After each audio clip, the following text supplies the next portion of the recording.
ଛାଡ଼ ଖାଇରେ ଆଜି ଆମ ଘରେ କ'ଣ ରୋଷେଇ ହେଲା ଆସନ୍ତୁ ଭାଇମାନେ ସବୁ ଦେଖିବା। ଯେହେତୁ ଗୁରୁବାର ଦିନ ଛାଡ଼ ଖାଇ ପଡ଼ିଥିଲା ସେଥିପାଇଁ ଘରେ ଆଇଁଷ ହେଇନଥିଲା। ବୋଉକୁ ଚିକେନ୍ ଦେଇ କହିଲି ରାନ୍ଧିବାକୁ। ବୋଉ ନେଇ ଚିକେନ୍ଟାକୁ ଭଲ ଭାବରେ ଧୋଇଦେଲା। ଚିକେନ୍କୁ ଭଲ ଭାବେ ଧୋଇ ସାରି କଡ଼େଇରେ ତେଲ ଆଉ ଆଳୁ ଓ ଚିକେନ୍କୁ ଭଲ ଭାବରେ ଭାଜିବାକୁ ଲାଗିଲା। ବୋଉ ଚିକେନ୍କୁ ଭଲ ଭାବରେ ଭାଜି ସାରିଲା ପରେ କିଛିଟା ପିଆଜକୁ ସେ ଭଲ ଭାବରେ ଭାଜି ଦେଇ ତା ଦେହରେ ଲଙ୍କାଗୁଣ୍ଡ ଓ ଅଦା ରସୁଣ ପେଷ୍ଟକୁ ପକାଇ ଭଲ ଭାବରେ କଷିବାକୁ ଲାଗିଲା।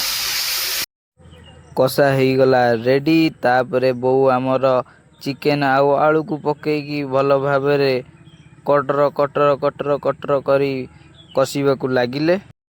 ଛାଡ଼ ଖାଇରେ ଆପଣଙ୍କ ଘରେ କ'ଣ ରୋଷେଇ ହେଇଛି କମେଣ୍ଟରେ ନିଶ୍ଚୟ ଆପଣଙ୍କର ମତାମତ ଜଣାନ୍ତୁ।